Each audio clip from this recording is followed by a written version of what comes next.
Hello and welcome back to our channel. It's great to have you here. Today I'll share an incredible true story, not just about coffee, but about vision, grit, and one man's journey from the streets of Brooklyn to a global brand. This is the story of Howard Schultz, the force behind Starbucks. Grab your coffee, get comfy, let's begin. Chapter 1.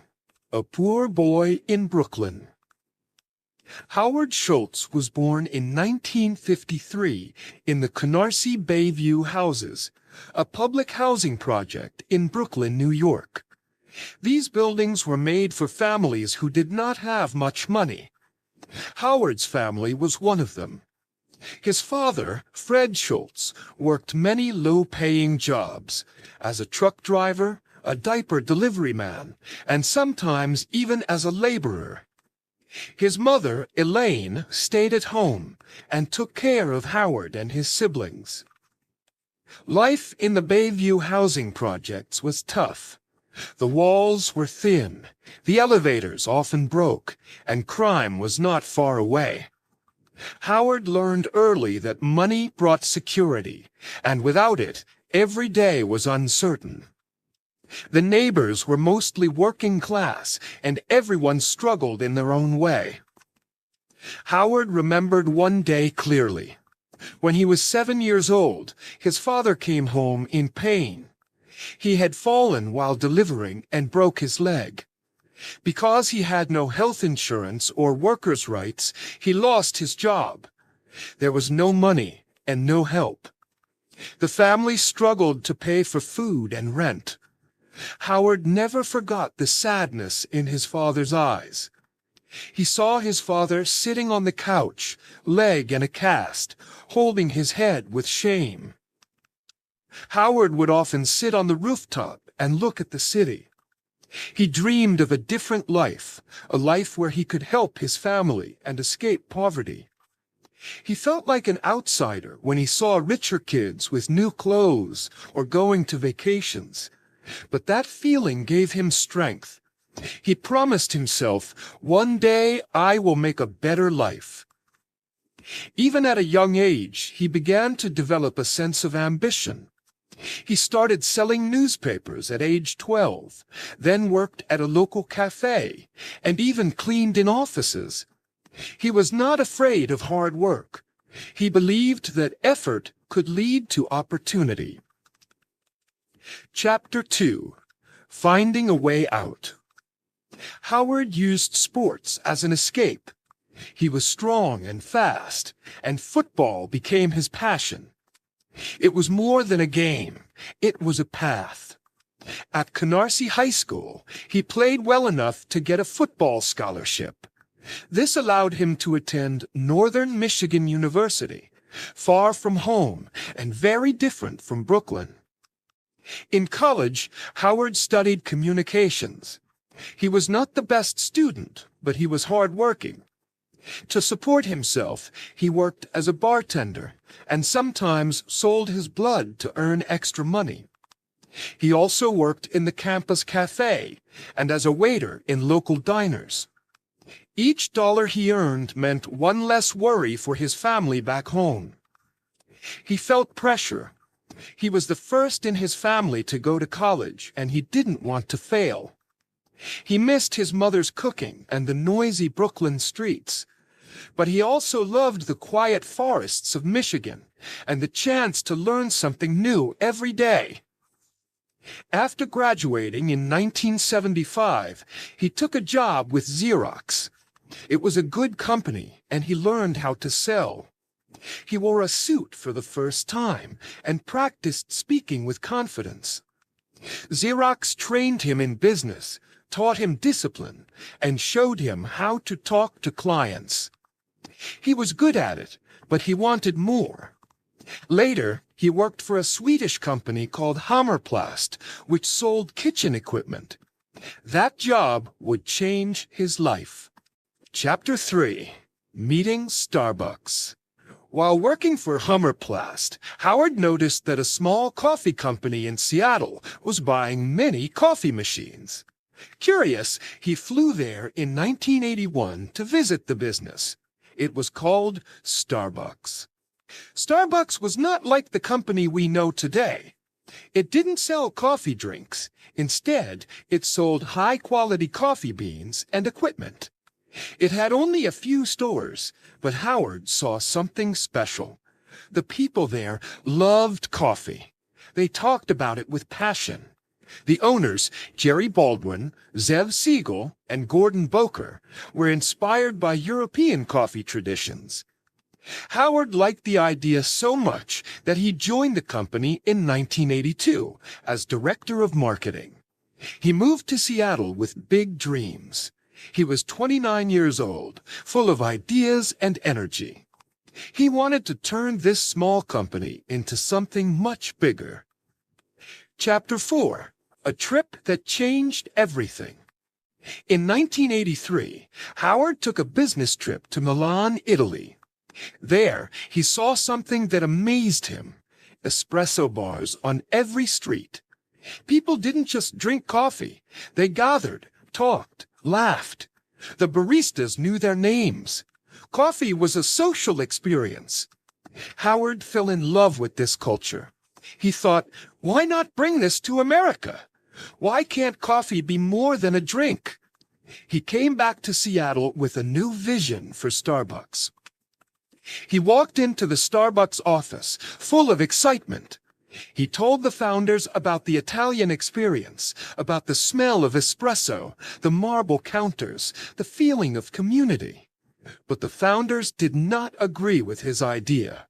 They wanted to stay focused on selling beans and machines. Howard was frustrated. He saw the future, but no one else believed it. He realized he had to follow his vision on his own. Chapter 5. Starting something new. Since Starbucks didn't support his idea, Howard decided to do it himself.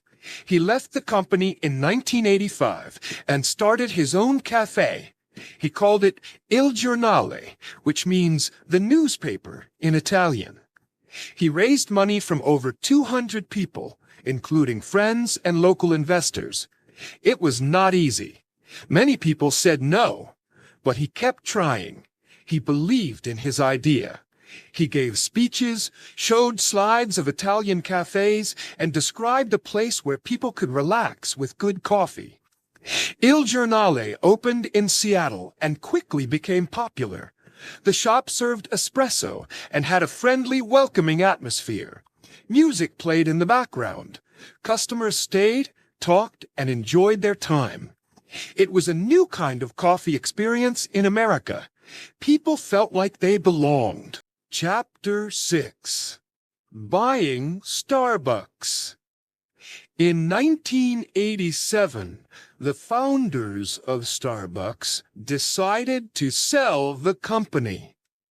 Howard saw this as his chance. He raised $3.8 million and bought Starbucks. Now he had both his vision and the Starbucks name. He combined them and started expanding. He opened stores in Chicago, then Vancouver, and soon across the United States. Howard focused on quality and experience. Every store had to feel warm and special. Baristas were trained to remember names and make people feel welcome.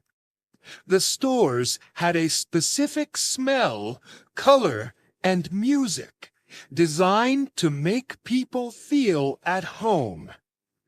He created a new type of space in America, the third place, between home and work, where people could rest, think, and connect. Chapter 7. A Company with a Heart.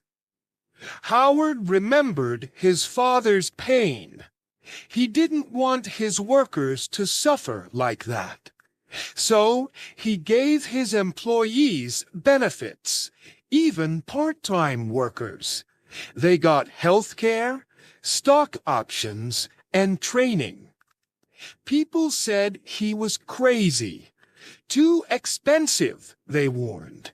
But Howard believed happy workers made better coffee and better companies. He also created programs to help employees go to college. He called his workers partners, not employees. He wanted Starbucks to be more than a business. He wanted it to be a community. Howard also made sure that Starbucks bought coffee beans ethically. He supported farmers around the world and created programs to help them grow better crops and live better lives. Chapter 8. Problems and Comebacks. By the early 2000s, Starbucks had grown very fast. There were thousands of stores worldwide. But some people said the company lost its soul. The coffee didn't taste as good. Stores looked too similar. In 2008, Starbucks started losing money. The world was in a financial crisis. Howard came back as CEO to fix the company. He closed weak stores, retrained baristas, and brought back quality. He also focused on social impact. Starbucks supported coffee farmers, helped local communities, and hired veterans and young people with little experience. He introduced new technology, mobile ordering, and new drinks, but he always tried to protect the soul of the brand. Chapter 9. Beyond Business. Howard wrote books about his life and leadership. One of them was called Onward. He spoke at universities and on TV. He talked about values, honesty, and doing business the right way. In 2018, he stepped down as CEO, but he remained an important voice. Some people asked him to run for president. He thought about it, but said no. He believed he could help more through business. Howard gave money to schools, to health programs, and to groups helping the poor. He never forgot where he came from. He also became a symbol of the American dream, proof that someone from a poor background could change the world with hard work and a strong heart. Chapter 10. What we learn from a coffee king. Howard Schultz's journey is filled with powerful lessons that go far beyond the world of coffee. His life teaches us what it truly means to dream big, stay resilient, and lead with both vision and heart. Here are some of the key lessons we can learn from his story. 1. Your background does not define your future. Howard grew up in poverty. He had no connections, no wealth, and no easy path. But he believed in something better. He worked hard, used every opportunity, and kept his dreams alive. His story shows that where you start doesn't have to be where you finish. 2. Pain can become your purpose. Howard saw his father suffer, jobless, hurt, and forgotten. That memory drove him to build a company where people would be treated with respect. Instead of being bitter, he turned pain into purpose and made it part of his mission. 3. Believe in your vision even when others don't.